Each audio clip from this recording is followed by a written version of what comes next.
اعوذ باللہ من الشیطان الرجیم، بسم اللہ الرحمن الرحیم۔ شعور ٹی وی کے اسٹوڈیو سے شعور رمضان اسپیشل ٹرانسمیشن کے سیگمنٹ روشن ستارے کے ساتھ میں آپ کا میزبان زین ملک حاضر ہوں۔ سب سے پہلے میں اپنے ناظرین کو السلام علیکم کہنا چاہوں گا جو بھی ہمیں ہمارے پلیٹ فارم سے دیکھ رہے ہیں، اور آج شعور رمضان کی اس ٹرانسمیشن کے سیگمنٹ روشن ستارے میں جیسا کہ آپ جانتے ہیں ہم مختلف روشن ستارے جو پاکستان کا نام روشن کر رہے ہیں، نیشنلی، لوکلی یا انٹرنیشنلی، جس بھی لیول پہ ہم ان لوگوں کو مدعو کرنے کی کوشش کرتے ہیں تاکہ ہم ان کو اس سکرین پہ لا کے آپ کو دکھا سکیں کہ ان کی ورکنگ کیا ہے اور وہ پاکستان کے لیے اپنا کردار کس طرح ادا کرنا چاہ رہے ہیں۔ تو ناظرین، آج ہمارے اسٹوڈیو میں اسی طرح میرے ایک بہت پیارے ہی دوست جو کہ پولیٹکس کا بھی شوق رکھتے ہیں اور اپنی اسٹڈیز میں وہ لاء بھی کر رہے ہیں، تو میرے ساتھ اسٹوڈیو میں موجود ہیں۔ سب سے پہلے میں اپنے مہمان کا تعارف کروانا چاہوں گا۔ ہمارے ساتھ موجود ہیں بلال خالد اوان۔ سب سے پہلے میں السلام علیکم ورحمۃ اللہ۔ وعلیکم السلام۔ بلال ہمارے ساتھ آج موجود ہیں، تو سب سے پہلے ہم ان کی بایوگرافی کے حوالے سے تھوڑا سا ان سے پوچھیں گے کہ آپ نے جو ہے اپنی اسٹڈیز ہائی اسکول کمپلیٹ کیا، دین سیکنڈری جو ایجوکیشن ہے وہ آپ نے کالج سے کمپلیٹ کی اور اب لاء کر رہے ہیں۔ تو بلال، سب سے پہلے ہمیں یہ بتائیے گا کہ یہ لاء کرنا، یہ کچھ لوگ تو ہوتے ہیں جو بیسیکلی شوق کی وجہ سے کرتے ہیں، کچھ لوگوں کے جو ہے پیرنٹس کی ایڈوائس ہوتی ہے، کچھ لوگ اپنے دوستوں کی طرف دیکھ کے کرتے ہیں۔ تو آپ کو لاء کرنے کا یہ شوق تھا یا آپ کو کسی نے ایڈوائس کیا؟ یہ کس طرح آپ نے جو ہے نا یہ سٹارٹ کیا؟ سب سے پہلے زین ملک صاحب، میں آپ کا اور شعور ٹی وی کا شکریہ ادا کرتا ہوں جنہوں نے آج مجھے یہاں بولنے کا موقع دیا، اور اس کے بعد میں آپ کے سوال کے لیے راغب ہوتا ہوں۔ جیسا کہ سب کو شوق بھی ہوتا ہے اور کسی کے پیرنٹس بھی کہتے ہیں، میرے پیرنٹس نے بھی کہا تھا، اور میرے ایک انکل ہیں جو کہ وکیل تھے، اور ان کو میں نے دیکھا اور میں ان کے کیسز وغیرہ دیکھ کے میں ان کی طرف آپ نے انسپریشن لی؟ اچھا، تو جب آپ نے لاء سٹارٹ کیا تو کس کالج سے سٹارٹ کیا؟ میں نے پہلے جس یونیورسٹی میں اپلائی کیا تھا، لیکن میرے مارکس کم تھے، اس وجہ سے میرے ادھر ایڈمیشن نہیں ہو سکا۔ تو اس کے بعد میں نے ٹاپرز لاء کالج ہے، وہ ہمارے بالکل قریب ہے، اور ادھر میں نے پتہ کیا، ادھر میرا ایڈمیشن ہو سکتا تھا، تو میں نے اپنا کروا لیا۔ ادھر میں نے والد صاحب کو کہا تو انہوں نے کہا کہ میں کروا دوں گا، اور ادھر میں نے جب ایک دفعہ وزٹ کیا اور مجھے اچھا لگا تو میں نے کہا کہ ادھر ہی میں کرواؤں گا۔ بالکل صحیح، ٹھیک ہے، اور ادھر میرا ایڈمیشن ہو گیا، ابھی میں پڑھ رہا ہوں۔ عام طور پہ یہ بھی ہوتا ہے نا کہ جو سوشل ایکٹیوسٹ لوگ ہوتے ہیں جن کو پالیٹکس کا شوق ہوتا ہے یا جو ایکسٹرا کریکولر ایکٹیویٹیز رکھتے ہیں، تو ان لوگوں کو ایوریج اسٹوڈنٹس بھی کہا جاتا ہے، تو شاید اسی وجہ سے جو ہے وہ آپ کا جو ہے نا یہ معاملات بنے۔ تو آپ کے کالج کی افیلیشن کس یونیورسٹی کے ساتھ ہے؟ جس یونیورسٹی کے ساتھ؟ میرے کالج کی ابھی جو ٹاپرز لاء کالج کی، یہ ایفیلیٹڈ بائی ہے وہ پنجاب یونیورسٹی کے ساتھ۔ ہاں، زبردست۔ چلیں جی، ہماری طرف سے آپ کے لیے بیسٹ وشیز بھی ہیں بلال، تھینک یو۔ اور اس کے علاوہ آپ یہ بتائیں کہ پالیٹکس میں آپ کافی آج کل ان ہیں، آپ کے والد صاحب بھی ہیں، تو پالیٹکس کا شوق آپ کو کیسے؟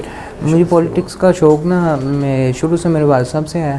میرے والد صاحب چیئرمین تھے، یو سی چیئرمین ہیں، اور وہ آپ نے بھی اور ابھی اس کے بعد ہاں میں نے اس کے بعد میں نے بھی پالیٹکس سٹارٹ کی، تو میرے ابھی اپنی یو سی میں پوزیشن ہولڈر ہوں، میں یو سی میں اپنے جنرل سیکرٹری ہوں، تو نون لیگ کا، تو اور میں سوشل میڈیا پہ بھی بہت آگے۔ تو آپ نے یہ جو پالیٹکس کا سلسلہ اپنا سٹارٹ کیا، اس میں آپ دوستوں سے مل رہے ہیں یا صرف سوشل میڈیا کی حد تک ہیں؟ یہ آپ کا کتنا اس کا سرکل؟ میں دوستوں سے مل بھی رہا ہوں، اور زیادہ میرا سوشل میڈیا پر ٹویٹ یا پوسٹ ہوں گی فیس بک پہ، اور جو ہمارے ایریا کے ایم این اے میاں محمد فاروق، ان کی اور میری بات حتمی ہوتی ہے، مطلب یا میں کر دوں یا وہ کر دیں۔ اگر میں ٹویٹ کر دوں تو وہ کوئی بھی اور بھی لوگ ہوں گے تو وہ یہی سمجھیں گے کہ یہ میاں فاروق صاحب کا ہی۔ تو بیسیکلی آپ کہنا چاہ رہے ہیں کہ آپ ان کے میڈیا سیل کو بھی آپ دیکھتے ہیں؟ بالکل، یہ میاں فاروق صاحب کے، بالکل صحیح، بالکل صحیح۔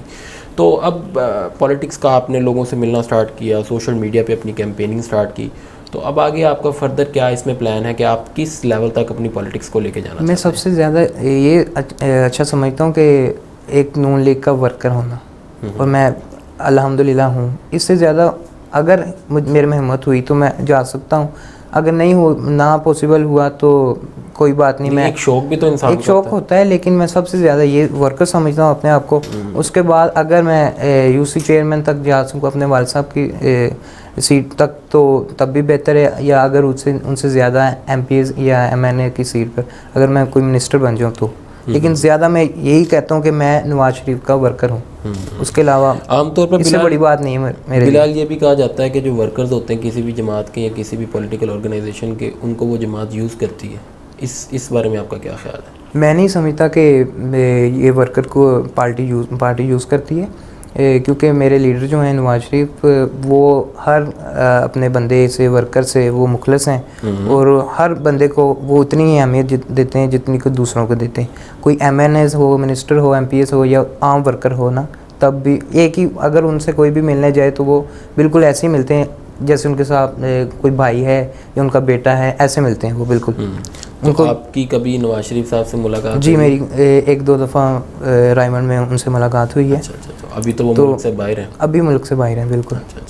ان کی وہ طبیعت کا مسئلہ چل رہا ہے, اس وجہ سے وہ باہر ہیں. بالکل صحیح. تو بلال اس کے اندر مجھے یہ بتائیں کہ پاکستان تحریک انصاف کی گورنمنٹ ہے, جی آپ بھی جانتے ہیں, اور پاکستان تحریک انصاف اور پاکستان مسلم لیگ نون ان کا بہت زیادہ جو ہے وہ ایک آپ کہہ لیں کہ دونوں ایک دوسرے کے اگینسٹ ہیں. بالکل ایسے. اور کیمپینز بھی چلتی رہی ہیں. جب پاکستان مسلم لیگ نون کی حکومت تھی تو پی ٹی آئی اپنی جو ہے نا کیمپینز چلاتی رہی ہے ان کے خلاف. ابھی پی ڈی ایم کی صورت میں نون لیگ بھی کیمپین چلاتی رہی. تو اس حوالے سے آپ کا کیا خیال ہے؟ نون لیگ کی کیمپینز کے حوالے سے یہ ہے کہ ٹھیک ہے وہ بہتر کر رہی ہے. اپوزیشن کا مقصد یہ ہے کہ حکومت کو اچھا کام کے لیے وہ بتائے, کیونکہ حکومت جب کر رہا تو اس کو کچھ نہیں پتہ ہوتا بندے کو. تو اگر اپوزیشن اچھی ہو تو حکومت اچھا کام کر سکتی ہے. ٹھیک ہے, انہوں نے بھی اپنا دھرنا وغیرہ دیا, یہ بھی پی ڈی ایم کر رہے ہیں, ہم بھی پی ڈی ایم کر رہے ہیں, لیکن ابھی تو پی ڈی ایم ٹوٹ چکی ہے. تو اور تحریک انصاف کو سب سے زیادہ یہ چاہیے, اگر کیونکہ وہ حکومت میں آ چکے ہیں, 22 سال بعد ان کو موقع مل گیا, تو ان کو سب سے زیادہ یہ چاہیے کہ نہ کہ وہ تانے دیں کسی کو, نہ کہ وہ چور اور ڈاکو کہیں. سب سے زیادہ ان کے لیے ضروری ہے کہ مہنگائی کو ختم کریں. بالکل صحیح. اور اپنے جو انہوں نے وعدے کیے ان کو پورا کریں. ابھی آپ 2.5-3 سال گزر گئے ہیں, آپ خود بھی دیکھ رہے ہیں, آپ بھی شاید پی ٹی آئی کے ہیں ورکرز, تو آپ کو خود بھی پتہ ہونا چاہیے, کیونکہ M N S M P A کو بھی پتہ ہے جو ان کے ہیں, ان کو بھی کوئی فنڈ نہیں ملا. اور یہ چاہیے کہ وہ اپنے جو وعدے کیے ہیں وہ پورے کرے, اور اگر وعدے پورے کرے گی تو اگلی دفعہ ووٹ ملیں گے, نہیں تو ادروائز تو ظاہری بات ہے جی. کیونکہ پاکستان مسلم لیگ نون میں بھی 30 سال جو ہے پنجاب میں حکومت کی, اور وفاق میں بھی 3 مرتبہ وہ حکومت کر چکے ہیں. تو اب پی ٹی آئی کی گورنمنٹ کو اور جو یوتھ ان کے ساتھ منسلک ہے, کیونکہ ہمارے ملک کی معیشت جو ہے اور جو اکانومی کا جو حال ہے اس وقت, مہنگائی کا جو حال ہے وہ تو سب کے سامنے آیا ہے. تو آپ پی ٹی آئی کے ساتھ جو منسلک یوتھ ہے جو افیلیٹڈ ہے اس کو کوئی پیغام دینا چاہیں؟ دیکھیں یوتھ جو ہے نا ان کو کوئی سیٹ نہیں ملی. اگر آپ دیکھ لیں کہ عمران خان خود اچھے انسان ہیں, میں یہ نہیں کہتا کہ وہ برے ہیں, لیکن میں یہ کہتا ہوں ضرور کہ ان کے ساتھ جو M N S M P A یا منسٹر ہیں وہ کس پارٹی سے آئے ہیں. آپ دیکھ لیں ان کی اپنی پارٹی سے بہت کم لوگ ہیں, اور یوتھ کو انہوں نے کہا تھا میں موقع دوں گا, اور آپ دیکھ رہے ہیں کون سا یوتھ ہے ان کا منسٹر یا ایم پی اے یا ایم این ایس کون ہے, آپ بتا دیں مجھے. اور جو بھی ان کے وہ لیڈرشپ ہے, ابھی ان کے منسٹر ہیں وہ سارے کوئی کاف لیگ سے آیا, اور کوئی پیپلز پارٹی سے آیا, اور کوئی نون لیگ سے آیا.